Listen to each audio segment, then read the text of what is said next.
ഒരു ദിവസം രാവിലെ എഴുന്നേറ്റ ഉടനെ ദൈവസാന്നിധ്യം എനിക്ക് അനുഭവപ്പെട്ടു. പെട്ടെന്ന് നിരാശയിൽ ഞാൻ നിമഗ്നയായി.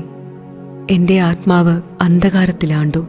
ഉച്ചവരെ ഞാൻ എന്നാലാവും വിധം പൊരുതി. വൈകുന്നേരമായപ്പോൾ തീർത്തും മാരകമായ ഭയം എന്നെ ഗ്രസിച്ചു. എന്റെ ശാരീരിക ബലം ക്ഷയിക്കാൻ തുടങ്ങി. വേഗം ഞാൻ മുറിയിലേക്ക് പോയി. കുരിശുരൂപത്തിനു മുമ്പിൽ മുട്ടുകുത്തി കരുണയ്ക്കായി കരഞ്ഞു പ്രാർത്ഥിച്ചു. എന്നാൽ ഈശോ എന്റെ നിലവിളി കേട്ടില്ല. എന്റെ ശരീരബലം തീർത്തും നഷ്ടപ്പെട്ടതായി തോന്നി. ഞാൻ നിലത്തു വീണു. എന്റെ ആത്മാവിൽ നിരാശ നിറഞ്ഞു. നരകയാതന പോലുള്ള ഭയങ്കര പീഡനങ്ങൾ ഞാൻ സഹിച്ചു. നരകത്തിൽ കത്തിയെരിയുന്ന അഗ്നിയുമായി ഒരു വ്യത്യാസവും അതിനില്ലായിരുന്നു. 3/4 മണിക്കൂർ സമയം ഞാൻ ഈ അവസ്ഥയിലായിരുന്നു. ഡയറക്ട്രസിനെ പോയി കാണണമെന്ന് ഞാൻ ആഗ്രഹിച്ചു. പക്ഷേ തീർത്തും അവശയായിരുന്നു. എനിക്ക് കൂകി വിളിക്കണമെന്ന് തോന്നി. പക്ഷേ സ്വരം പുറത്തേക്ക് വന്നില്ല. ഭാഗ്യത്തിന് ഒരു സഹോദരി എന്റെ മുറിയിലേക്ക് വന്നു. എന്നെ ഈ അവസ്ഥയിൽ കണ്ടതും ഡയറക്ട്രസിനെ പെട്ടെന്ന് വിവരമറിയിച്ചു. മദർ ഉടനെ തന്നെ വന്നു.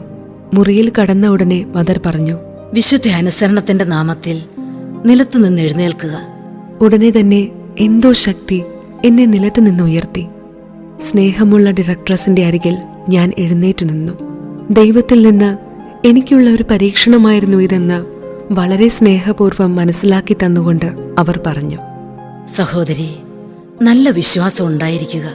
നമുക്ക് പരീക്ഷണങ്ങൾ അയക്കുമ്പോഴും ദൈവം എപ്പോഴും നമ്മുടെ പിതാവാണ്. ശവക്കുഴിയിൽ നിന്ന് പുറത്തു വന്നതുപോലെ ഞാൻ എന്റെ ചുമതലകളിലേക്ക് പ്രവേശിച്ചു. എന്റെ ആത്മാവിന്റെ അനുഭവങ്ങൾ കൊണ്ട് എന്റെ ഇന്ദ്രിയങ്ങൾ പൂരിതമായി. വൈകിട്ടുള്ള ആരാധന സമയം. എന്റെ ആത്മാവ് വീണ്ടും ഭയാനകമായ അന്ധകാരത്താൽ പര്യാകുലമാകാൻ തുടങ്ങി. നീതിമാനായ ദൈവത്തിന്റെ കരങ്ങളിലെ ക്രോധപാത്രമാണ് ഞാനെന്ന് തോന്നി. ഈ ഭീതിജനകമായ നിമിഷങ്ങളിൽ ഞാൻ ദൈവത്തോട് പറഞ്ഞു, ഈശോയെ, ഏറ്റവും വാത്സല്യമുള്ള ഒരമ്മയോട് അങ്ങയെ വിശുദ്ധ ഗ്രന്ഥത്തിൽ സാമ്യപ്പെടുത്തിയല്ലോ. ഞാൻ അങ്ങയുടെ വചനങ്ങളിൽ വിശ്വസിക്കുന്നു.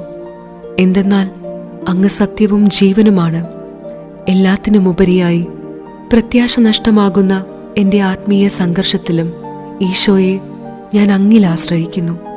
അങ്ങ് ആഗ്രഹിക്കുന്നതെന്തും എന്നോട് ചെയ്യുക. ഞാൻ അങ്ങയെ വിട്ടു പിരിയുകയില്ല.